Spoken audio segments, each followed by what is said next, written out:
In this section, we're going to talk about measures of dispersion. And the word dispersion means like how spread out something is. So what we're really getting to here is we're going to talk about statistics, and we're going to talk about how spread out is our data. That's pretty much it. Now, we're going to use one vocabulary word called variance. We're going to use that to describe how spread out our data is. We're going to find the relationship, and now notice it says calculate variance. Okay, but then calculate and describe standard deviation. We're going to use variance to get to standard deviation and understand the meaning of standard deviation. It's going to be far more important in this class. Not saying variance isn't important in general, just not in this class as much. Then we're going to also find the rule of 68, 95, 99.7. And then last but not least, we're going to talk about Chevyshev's rule. Okay, let's get started.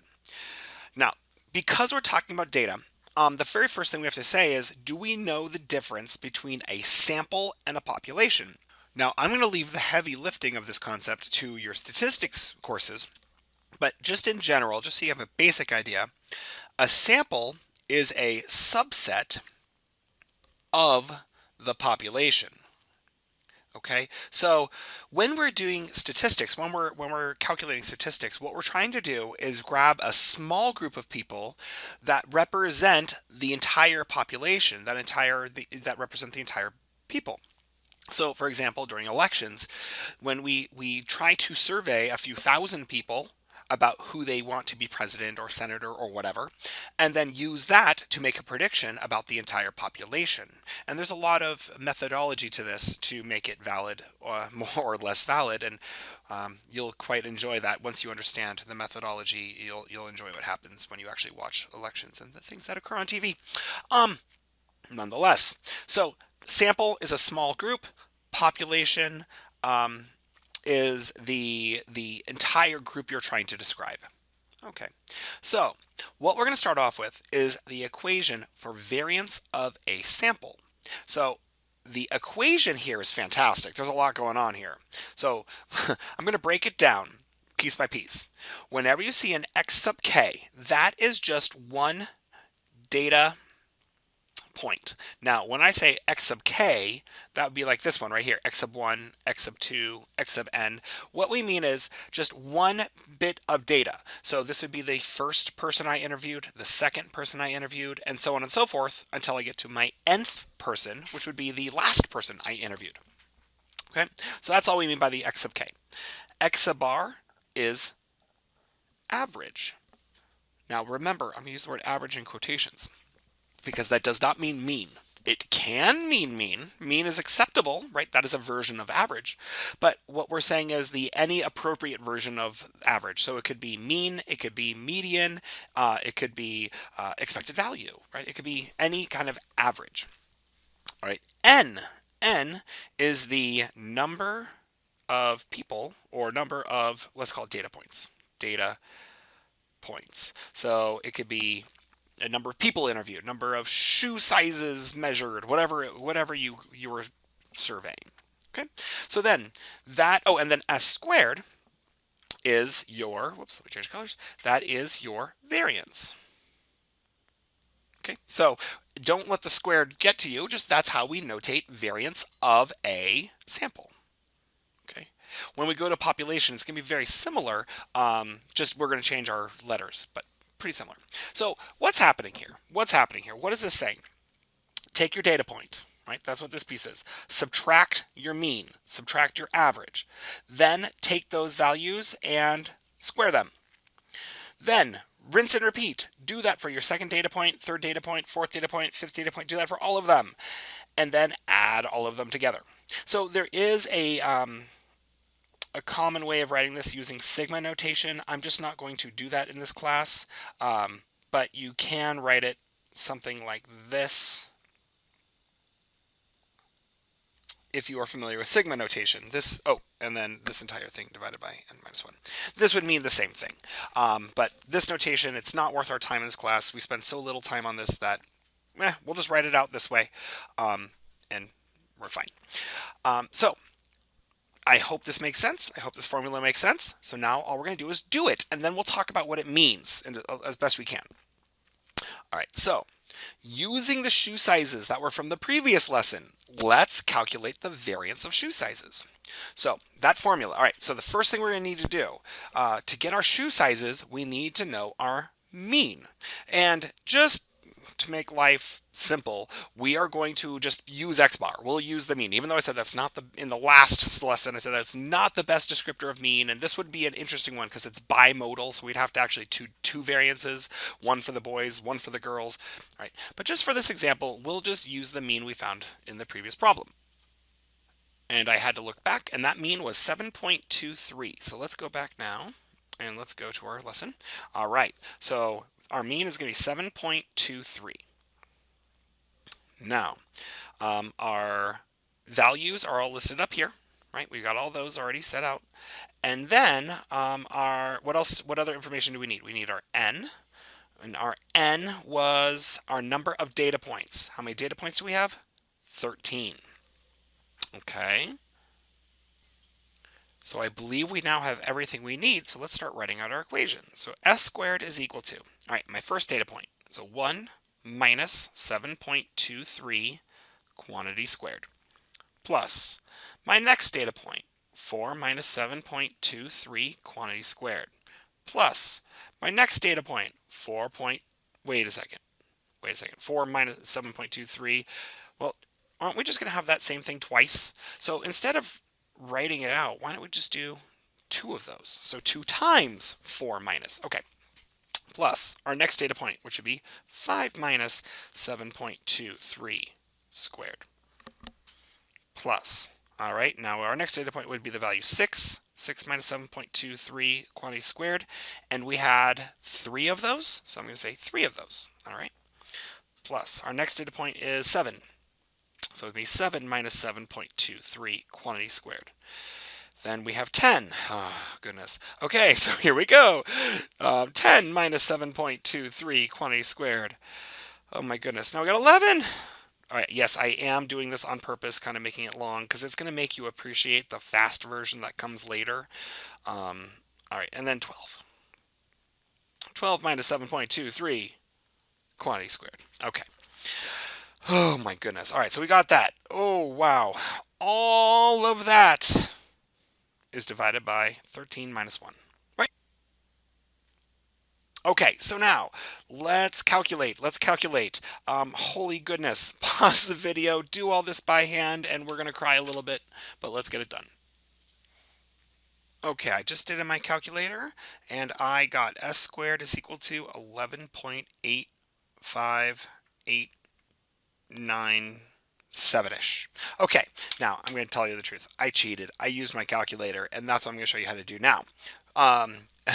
But this is how you would do this if you didn't use a calculator. So what we're going to do, we're going to open up our calculator. Okay, and in our calculator, we are now going to go to the stat button because we're verging into the world of statistics. So we're going to go into here.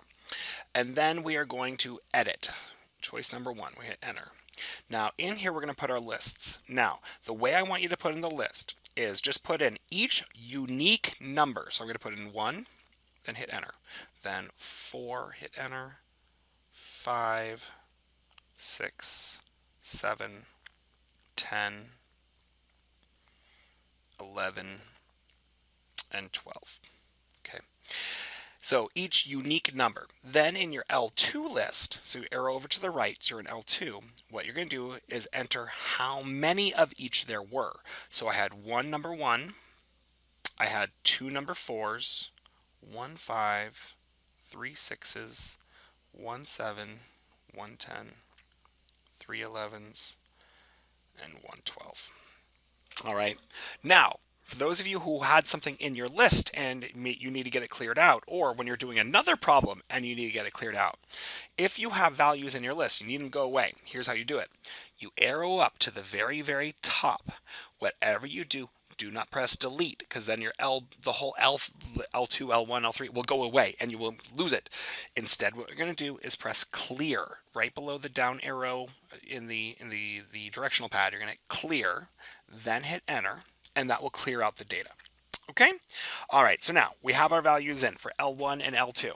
Now what we're going to do is we're going to quit out to the main screen. Make sure there's nothing on there. So I hit clear. And now we're going to go back to stat. We're going to go to stat. We're going to arrow to calc because we want to calculate something. And in this class, we're only going to do one variable statistics. So a single variable, one shoe size. We're not going to pair it up with two variables such as shoe size correlated to age or something like that. So just one variable. So we hit enter. Now, where did we put our list of values? That was in L1. Then where did we put our frequency list, meaning the list of how frequently these things occurred? Well, that was in our L2. So notice for the frequency list, I'm going to press second 2 because that's the L2 button right there. Now when I go to arrow down, I hit calculate. It's going to give me all of that. Now, this is how we calculate this stuff. But you'll notice this is missing from the list. We'll get back to where this is in a second. But how I got this 11.85897 came from this screen right here. So if you're not seeing it, that's okay. Hang on. We'll get back to it. But what you will notice right here at the top, X bar, aka our mean, is 7.2307. Yay! Okay, so this stuff is starting to pop out. All right, so we'll come back to this. So if you didn't get that number, don't worry about it. We're going to get it from a calculator. Just hold your horses. All right. Standard deviation. Oh, sorry, I got to talk about what this means. Before we go to standard deviation. Variance. All right, so what we're talking about here is how spread out your data is. Now, variance kind of looks at it from this perspective. This is my average. 7.23 is my average. And I have a data point of 1. So if you kind of imagine plotting your data points on some kind of graph, it might look, not our particular data here, but if you were to plot your data, it might look something like this. And I'm sure at some point in one of your classes, you've learned to draw lines of best fit, and you use your calculator for it, regression equations, all that kind of stuff. Well, what's happening is we're looking at the line of best fit as the quote-unquote average. And what we're saying is how far away are each of my data points from the average. So if we take the data point and subtract the actual value, we'd be getting a distance between our point and our line. Now, if that distance is really far off, that's bad. And so what this equation does is by squaring it, we're kind of punishing you, right? Because 1 minus 7, that's like 6. 6 squared is 36. That's a pretty big punishment. Right, and if you think of it as the bigger the number is, the more spread out your data is. This is saying this is really spread out. This is really off, right? And then so on and so forth. 4 minus 7, well, so 4 minus 7-ish, that would be 3. So 3 squared is 9, not nearly 36. And since I have 2 of those, that helps me out, right? Those have less error. And then if you have a value that's very close to your average, such as this one right here, 7 minus 7.23, now that's only 0.23 squared. And when we multiply decimals, a value that's less than 1, they actually get smaller. So therefore that helps us. That's like a little reward. So the idea here is we're taking our error, and if it's really far off, we're punishing ourselves, and if it's really close, we're saying, yay, go us. Then we say take that amount of error and divide it by not our number of values, which is 13, but we only get to divide it by 12. So that's punishing us even more. So it's making the number a little bit bigger, because if we divide it by 13, it's going to say we have less error, but we're not. We're saying we're dividing by 12, so it breaks it up into less groups. Punishment. Now, if you had 100 minus 1, it doesn't hurt as much, right? So what this is doing is it's kind of punishing you for bad samples. If you only had a sample of 4 people, well, your variance is going to look bigger. Because you didn't sample enough people. Bad you for only sampling 4 people. So that's kind of the idea of what's going on here. All right, that's about all you need to know. So going on to standard deviation. Standard deviation, same data set, right? Now, before we go on to that though, look at this formula. What's different? Yeah, if you've noticed, the squared from the variance equation has gone away. So essentially, like, they took the square root of the left, took the square root of the right, and now we have standard deviation. Yay! Okay, so the calculator doesn't give you variance. It gives you standard deviation. It's something that gets used a lot more, at least in my world that I live in, the regular human being world. Statisticians may use variance a lot, and it may be used a lot in specific um, specific industries. There's the word I'm looking for. But if you go to the doctor, they a lot of times will mention standard deviation. When you read studies, they use standard deviation. It's just something that's used a lot. But the idea here, so now what we're doing is looking for an S. Now notice right here it says S sub x. Okay, I'm going to drop this into here. So the S sub x, so I can make it bigger, is just their way of saying it's the standard deviation of the variable. All right, so now how does standard deviation, so if S equals 3.443686159, if that's standard deviation, how do I get it to variance? Well, variance is S squared, so therefore I just take this value and square it. So that's how I cheated and got that number. Yeah, please don't do all that work by hand. Just do it this way. Okay, so standard deviation. We already have it, right? How do we do it? Well, it's right here. So the standard deviation is 3.4436 and change. All right, fine. And the units on it are shoe sizes. It has the same units as our regular units. So if these are representing shoe sizes, the standard deviation is in shoe sizes. Now, here's the important part. What does it mean? How do we read it? Great. You can calculate it. You can type in your calculator. You can get a number. Fantastic. How does that help you? Well, the idea here is if I had some kind of curve where my data was distributed, and in this particular one, we said our mean was what? 7.2. 7.2. Well, before we even do that, let's just do it generically. X bar. What we're describing was, when we talk about standard deviations, is how far off of normal are you? When we say normal, what we mean is average. Okay, how far off of average? How far off of normal? Well, so, and then we're going to go one standard deviation up and one standard deviation down. So if our mean was 7.2, go away. 7.2, and I add one standard deviation up, which is, let's just call it 3.4. What does 7.2 plus 3.4 make? Well, that makes 10.6. So 10.6 is up, and then minus 3.4 would be one standard deviation down. So 7.2 minus 3.4, that comes out to be 3.8, right? Double check me. Yeah, we're good. So what we're saying is, if we were to describe the group of people who were one standard deviation within the mean, what we're saying is everybody who is in this area, so 3.4 shoe sizes up from the normal and 3.4 shoe sizes down from the normal. And since we weren't dealing with decimal shoe sizes, maybe we would call these people a 10.5, and then these people on the bottom end a 4. So what we're saying is people who have a shoe size between 4 and 10.5 are quote unquote normal. They're average. Your shoe sizes will be carried in a store. If you need to go buy your shoes, they will be on the shelf, right? Kind of normal. Then what would two standard deviations of the mean be? Well, that means we just go up another 3.4 and we go down another 3.4. So people who are two standard deviations in the mean will have a shoe size of what? 14, and the low end would be a 0.4.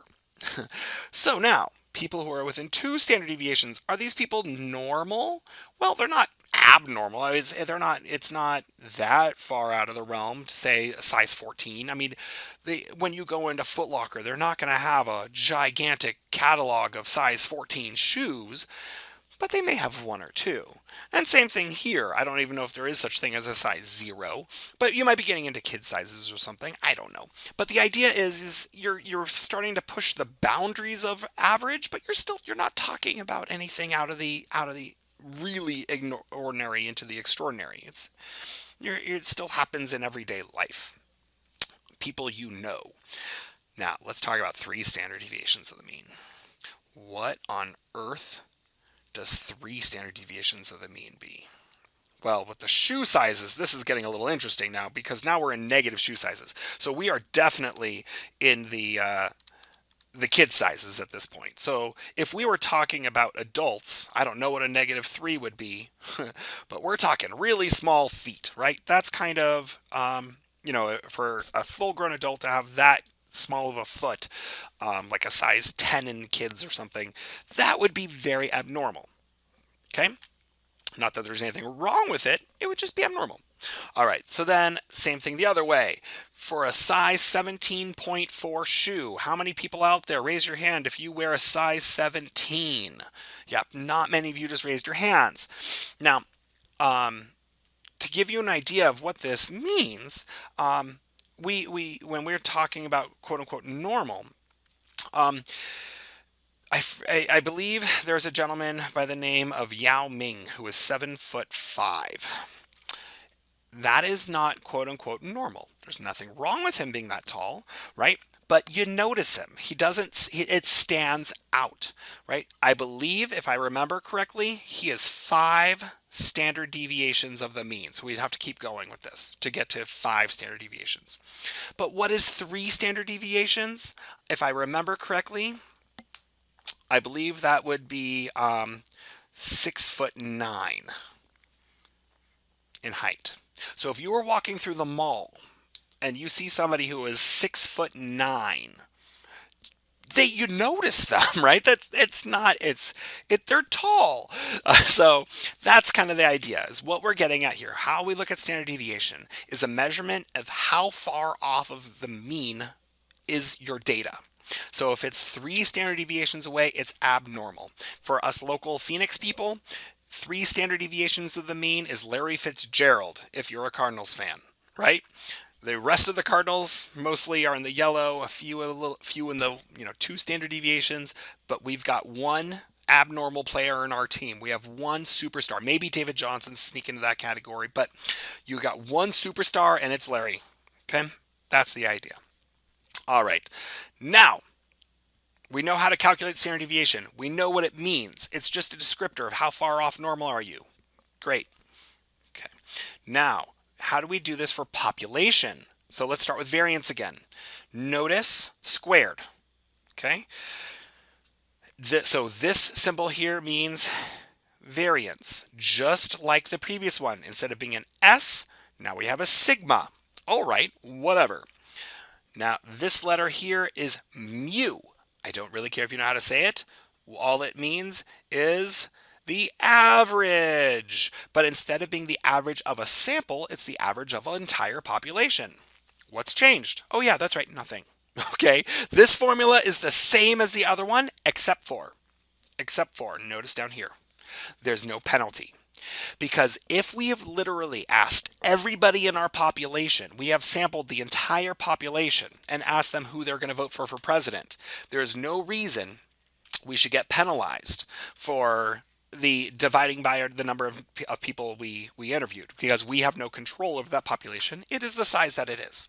So therefore, this formula, the population variance of a population, is the identical formula of the sample, except the -1. So therefore, the standard deviation of the population is totally the same thing. So what are we going to do to get there? Take the square root, and lo and behold, look at that. If I just cover that up, there's our standard deviation of the population. Amazing, amazing, amazing. Okay. I hope you're enjoying my excitement about that. All right, so now, in the next, that's it. So in the next video, we'll move on to Chevy Chevs and empirical, and we're going to have some more fun.